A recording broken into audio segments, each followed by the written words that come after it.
안녕하십니까. 고고TV 여명입니다. 2021년 5월 12일에 방송할 내용인데요.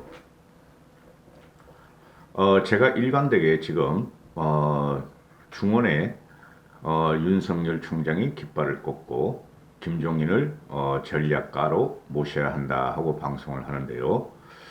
문재인 정권을 치고 난 다음에 정치 개혁이 한번 실현되기를 저는 바라고 있어요. 그리고 현재는 시대와 세대가 완전히 바뀌었습니다.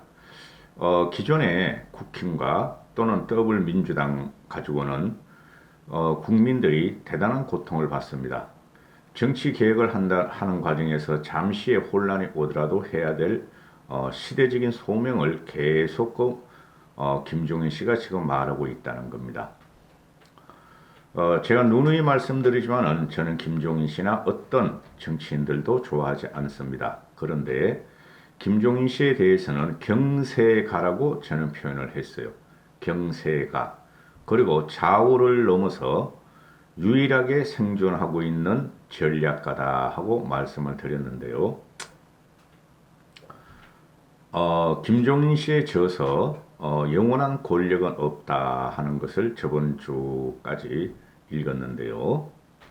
오늘 김종인 씨가 2021년 5월 11일에 찍는 거니까 한겨레 하고 인터뷰한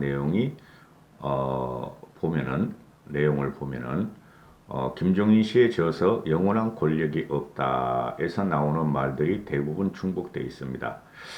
그런데 과거부터 쉽게 말해서 새누리당 비대위 또 민주당 비대위원장을 할 때부터 김종인 씨를 저는 상당히 주시했는데요. 이 사람의 인생은 대한민국을 어떻게 반석에 올려놓고 어떻게 균형 맞춘 삶을 국민에게 줄 것인가 하는 것으로 이 사람의 인생이 있다고 저는 생각을 합니다. 그래서 새누리당도 갔었고 민주당도 갔었고 또 이번에 보수가 완전히 괴멸되자 국힘으로 와서 4.7 보선을 승리로 이끕니다. 즉 세상의 균형을 맞춰야 된다는 것이죠. 이 사람의 인생은 그러합니다. 22살 때부터 그전부터 10대부터 어린 꼬맹이 때부터 가인 김병로 선생의 손자로서 그분의 수발을 들고 총애를 받으면서 견눈질로 정치를 배우다가 정치의 환경을 배웠죠. 그렇게 크시다가 그 다음에 22살 때부터 정치에 어느 정도 발을 담그고 독일에 가서 경제학을 공부하고 한국에 돌아옵니다. 그 이후로 이 사람의 일생은 한국이 어떻게 하면 대한민국이 반석에 설 것인가 하는 것을 대부분의 보수 정권에서 기틀을 마련하는 전략가로 또는 참모로서 활동을 하는데요. 현재 입장에서는 유일무이한 경세가입니다. 그래서 윤석열의 그릇이 김종인 씨와 합하느냐 안 합하느냐에 따라서 윤석열의 그릇은 판명될 것이라고 저는 봅니다. 소개시켜 드리겠습니다. 읽기만 해도 한 30분 가까이 갈 텐데요. 김종인 씨의 일생입니다. 나는 새로운 정치 세력이 다음 정권을 잡으면 현재의 정당들이 지금처럼 존속할 거라고 보지 않는다. 따라서 윤석열이를 도와줄 의향이 있다. 이런 말인데요. 내년 정권 교체의 가능성은 70%다. 양극화, 문재인이가 만든 양극화, 초양극화라고 그러죠. 저는 초양극화 문제는 현재 정당 정치인들이 말하는 그런 시각으로 접근해서는 안 된다. 새로운 문제로 접근해야 하며 국민의힘이 과거 회계의 전당대회를 하면은 과거 자기가 4.7 보선까지 있었던 1년 노력이 도로아미 탑을 허사가 될 것이다.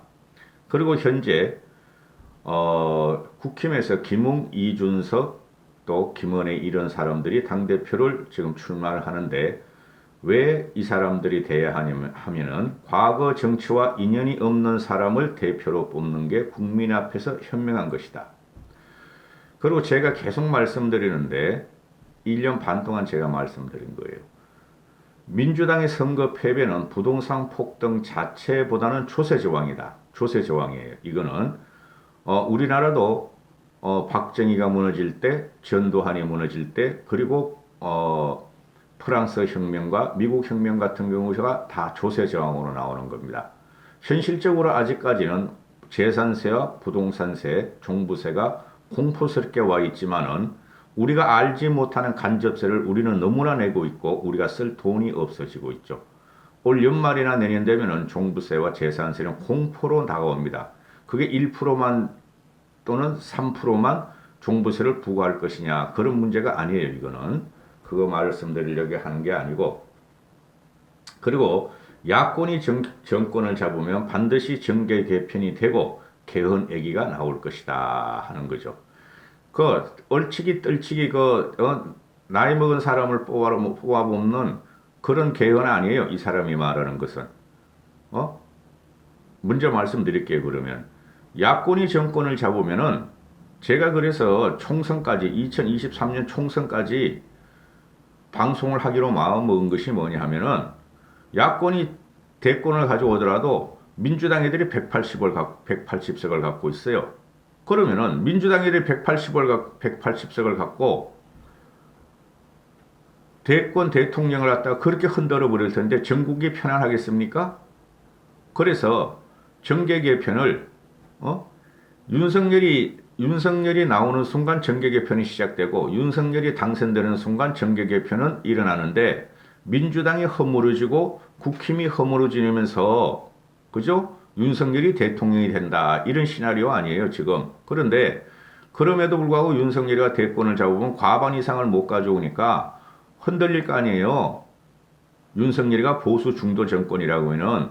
그래서 국힘 지금 현재 우나 좌나 정계 개편을 갖다가 요구할 것이다 하는 것이 이 사람의 생각이고 제 생각도 그렇습니다.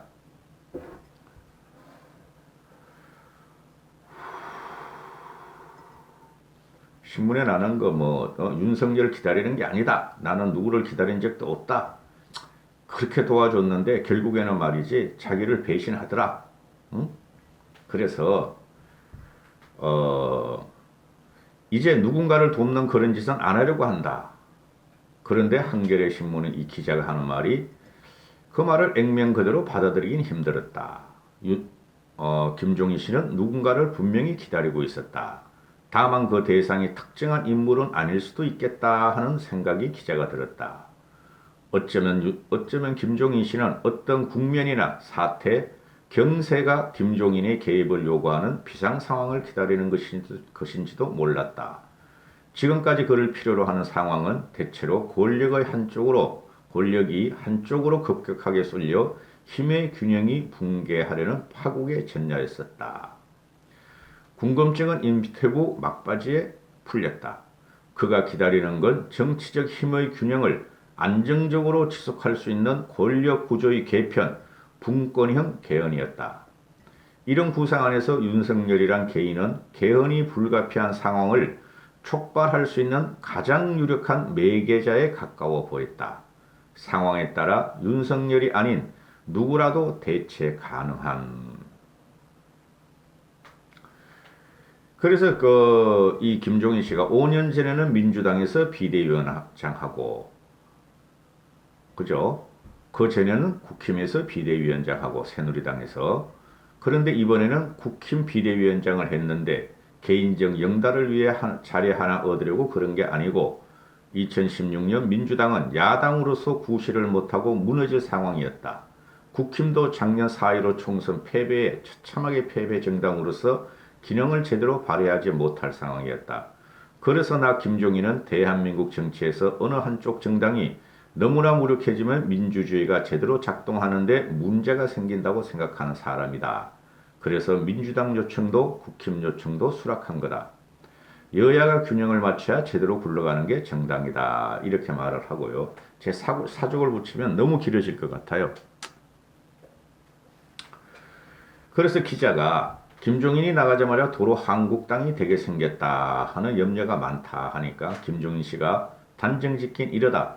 지금이라도 정신 차려서 전당대회를 제대로 치르면 된다. 과거 회기 정당대회가 되면 작년 1년의 노력이 다 허사가 돼버린다. 과거 정치와 인연이 없는 사람을 대표로 뽑는 게 가장 현명한 선택이 될 거다. 김웅원 말인가 하고 물어요, 기자가. 김웅원은 현실성이 높아 보이지 않는다. 이렇게 하니까 김종인 씨가 현실성이라니 정당의 대표라는 자리가 과거처럼 정치 경험이 많아야 할 필요는 없다. 영국 노동당은 마그릿 대치 후 15년 동안 야당으로 지내다 토니 블레어 같은 신인을 내세워 집권했고 영국 보수당도 노동당에 밀려 야당으로 있다가 36살 캐머런을 당수로 뽑아 선거에서 승리했다. 현재 이명박 박근혜 대통령과 같이 정치를 했던 분들이 또 국민의 힘을 움직인다고 한다면 국민들이 상식적으로 과연 저당의 변화를 위해 애쓰는구나 하고 평가하겠는가 이렇게 하죠. 그리고 별의 순간이라는 표현이 화제가 됐다. 그랬더니 별의 순간이 오스트리아 작가네요. 오스트리아 작가 슈테만 처바이크의 책에서 가져온 말이다. 이게 윤석열의 김종인 씨의 자서전에 나오는데요. 사람은 인생을 살아가면서 운명적인 시간을 맞이하게 되는데 그 순간을 제대로 포착하면 자기 구상을 실현할 수 있고 못 잡으면 헛순간에 지나지 않는다. 비스마르크 이것도 책에 나옵니다. 한번 읽어보세요. 고고티브의 시청자분들. 저는 두 분한테 제가 선물을 했죠. 저를 후원하시는 두 분한테는 선물을 했는데 영원한 권력은 없다 해서 신의 발자국 소리란 표현을 썼다. 그건 비스마르크의 표현이다. 신의 발자국 소리를 들었으면 기회를 포착해 신의 옷자락을 잡아채야지 아무 준비도 없이 가만히 있으면 아무것도 성취할 수 없다. 제가 방송할 적에 김종인 씨의 책이나 또는 다른 사람의 책을 풀어서 이야기를 많이 해요. 제가요. 근데 오늘은 그런 해석을 하는 게 아니고요. 이것만 읽어도 20분이 넘을 것 같습니다. 윤석열처럼 준비가 부족한 이가 신의 소매자락을 끝이라도 붙들면은 김종인 같은 경세가의 조력이 필요하지 않겠나 하고 기자가 물으니까 그건 본인이 판단하는 몫이다. 내가 윤석열 전화나 기다리는 것처럼 떠드는 사람들이 있는데 천만의 말씀이다. 내가 무엇 때문에 요청을 기다리나. 지금껏 한 번도 내가 먼저 가서 누군가를 도와주겠다고 해본 적이 없고 찾아와서 부탁하면 내가 판단해보고 결심한 거지. 그런데 내 도움 받은 사람들이 잘 됐으면 나도 즐거울 텐데 다들 결과가 좋지 않으니 내 부담감만 커진다. 그래서 이제 그런 짓은 다시 안 하려고 한다.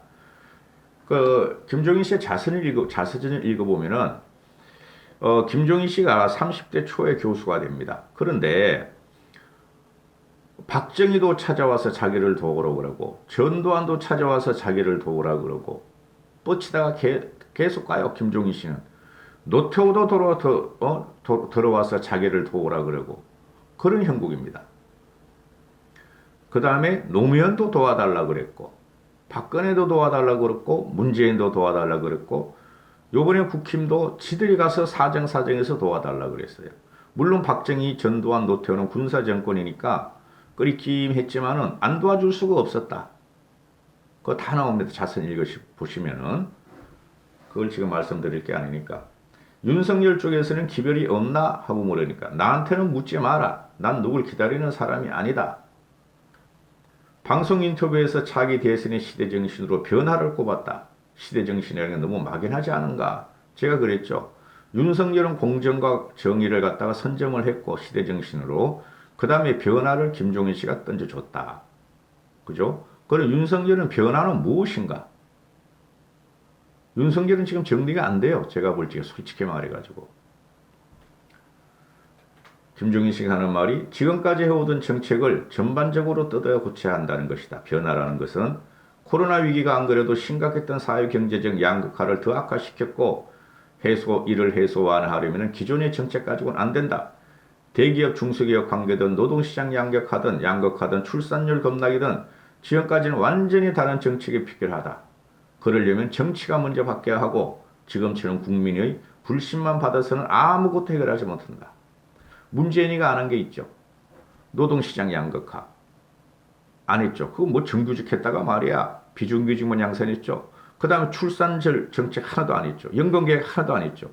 이게 핵심이에요. 며칠 전에 방송했죠. 윤석열은 그 노동부 전문가, 그 다음에 노동 전문가 또 뭐죠 그거? 양극화, 자영업자 전문가를 찾아가는 게 아니라 출산, 연금, 그죠? 그 다음에 노동 불루개조 개혁, 이게 핵심이라니까요. 그게 국민들은 돈이 없다는 거예요. 특수층만 제외하고는. 그게 알게 모르게 가랑비에 옷 젖는 게 아니라 소나기로 지금 세금을 맞고 있다고.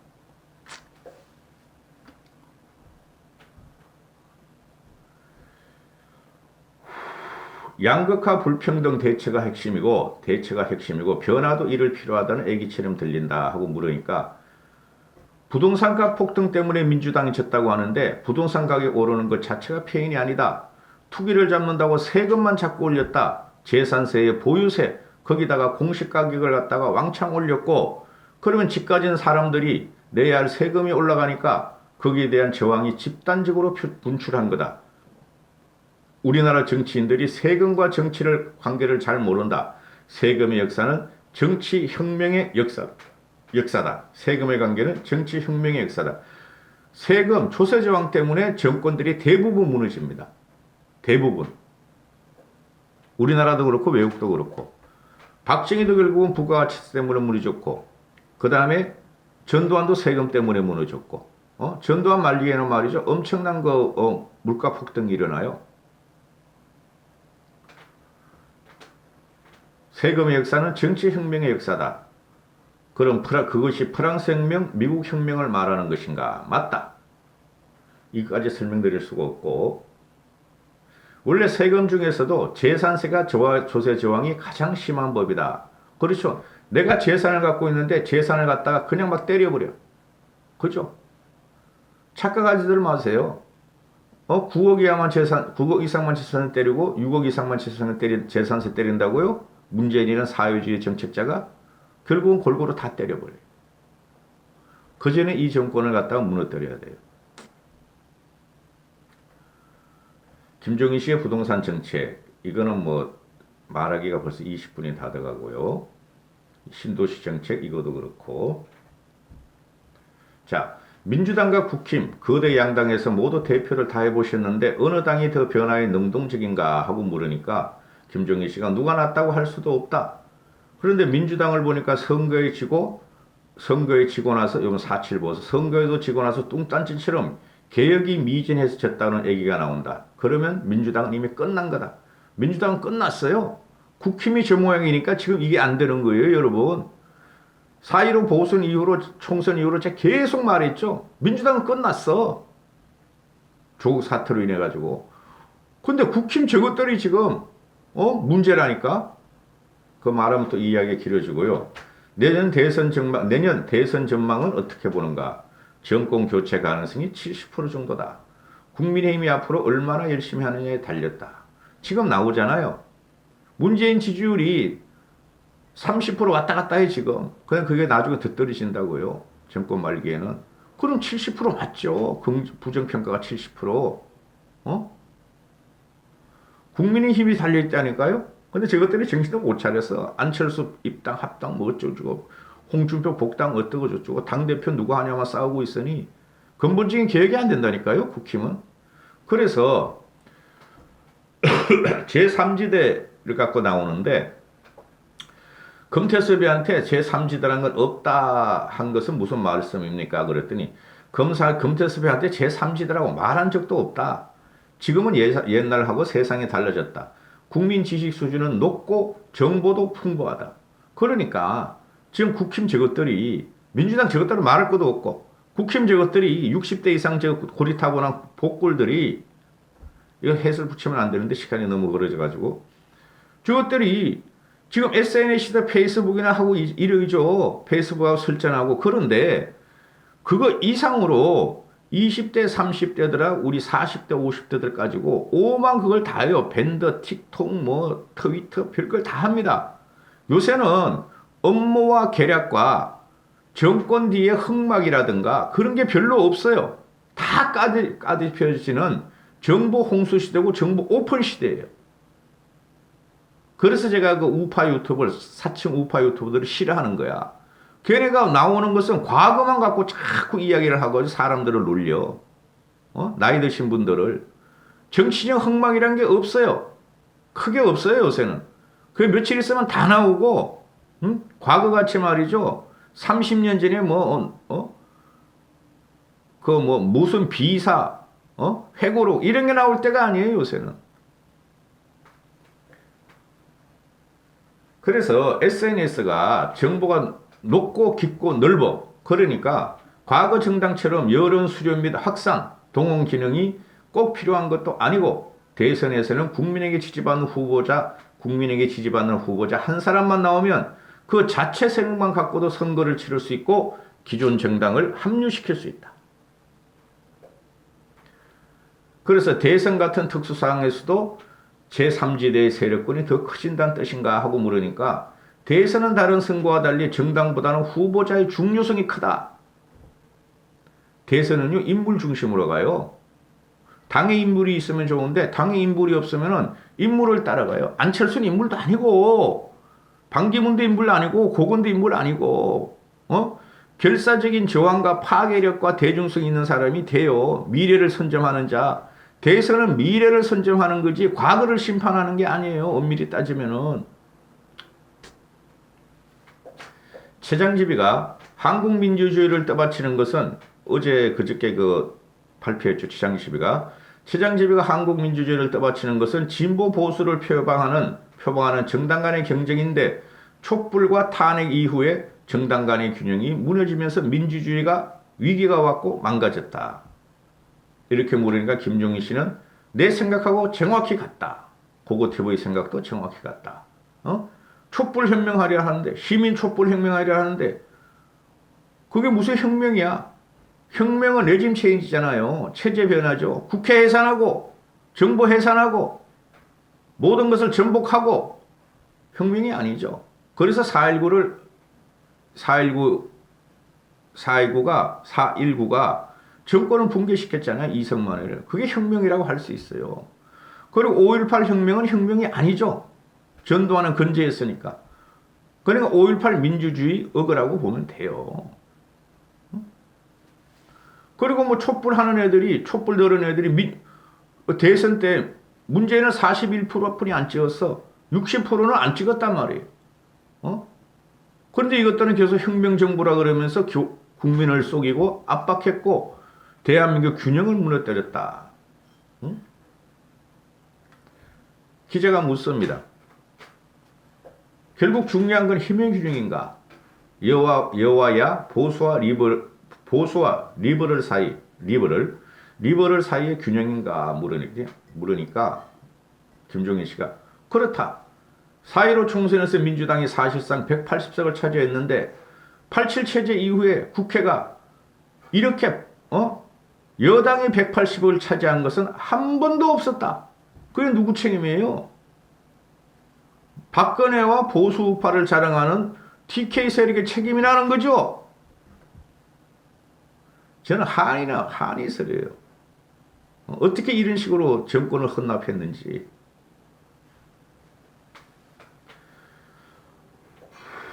그래서 4년 동안 촛불혁명과 180석을 갖고 밀어붙이던 더블민주당에 대해서 국민들은 너희들은 그만큼 우리가 표를 주고 밀어줬는데 공정은 어디 가고 정의는 어디 가고 아무것도 없었다. 그래서 국민들이 뒤집어 엎은 민심의 표출이었고 내년 대선도 그런 결과가 나타날 것이다 하는 게 김종인 씨의 생각이고 제 생각이에요. 문제는 국힘이라니까요. 이재명에 대한 평가는 말고 이재명의 기본소득도 말고 이게 사기야 사기. 이재명의 기본소득. 김종인 씨의 기본소득과 이재명의 기본소득은 현격하게 달라요. 100% 달라요. 안철수 이야기도 말고 안철수에 대해서는 이분이 나 같은 필부가 봐도 안철수는 까미 안 되고 정치를 하면 안 되는데 한마디만 설명할게요. 안철수가 그래도 야권에서 일정한 정치적 지분을 가지고 중도를 갖다가 표방하는데 그러니까 김종인 씨가 그게 무슨 중도야? 그게 무슨 영향력이 있어? 지지도 하면 3% 나오는데 3%가 무슨 지분이야? 이거로 끝. 여기서 이제 안철수나 또는 현 정치 상황에 대해서 이야기를 하죠. 이분이 1963년 안철수는 1963년에 허정 같은 사람이다. 허정. 허정이 말아먹었잖아요. 윤보선 허정이 박정희 쿠데타에 의해서 상납했잖아요. 또 정권을. 전 박정희 팬이에요. 대한민국 정치인 중에서 그래도 존경하는 사람이 박정희고 그래도 김영삼이에요. 저는. 1963년 허정 같은 사람이다. 누가 안철수가.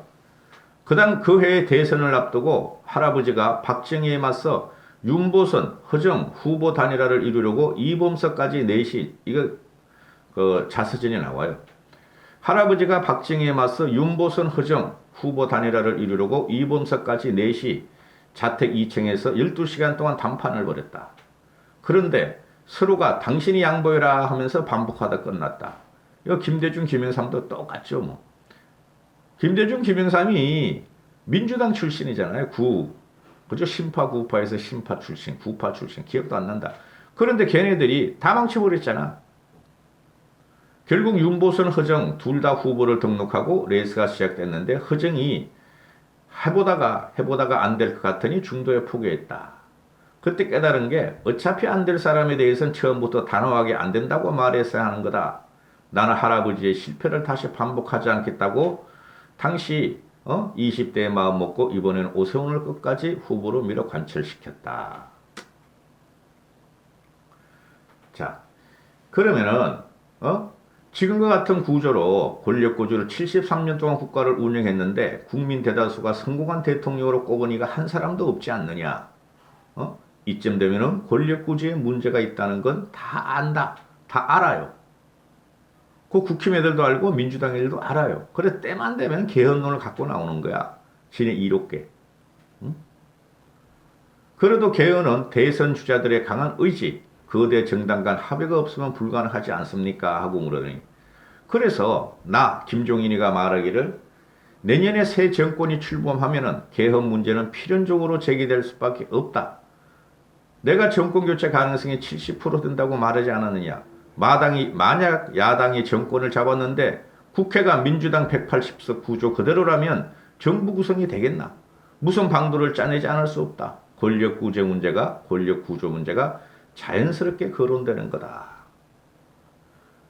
그래서 기자가 또 묻습니다. 예언대로 정권 교체가 되더라도 민주당이 의회 권력을 쉽게 포기하겠는가? 안 하죠. 그래서 김종인 씨가 말한 대로 그때 가면은 그 사람들도 처지가 바뀐다. 나 김종인은 새로운 정치 세력이 다음 정권을 잡으면 현재의 정당들이 지금처럼 존속할 거라고 보지 않는다. 이렇게 되는 거죠. 근데 이게 이런 것들이 이런 식으로 70년 우리나라 70년 헌법과 정치 체계를 갖다가 통시적으로 이렇게 쉽게 말하는 사람이 없어요. 김종인 씨만큼.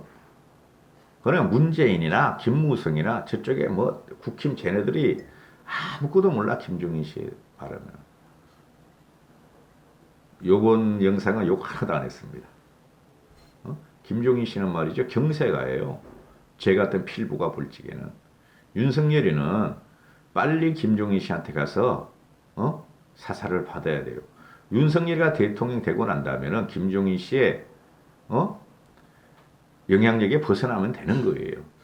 그 지금 윤석열 팀에서 뭘 잘못 생각하는 것 같아요. 저도 개인적으로 듣는 얘기가 꽤 있어요. 윤석열 진영에 대해서. 근데 제 개인 방송이라서 윤석열 집권 체제 플랜에 대해서 제가 그걸 해박 놓을 수는 없잖아요. 그래서 발설 못하는 거예요.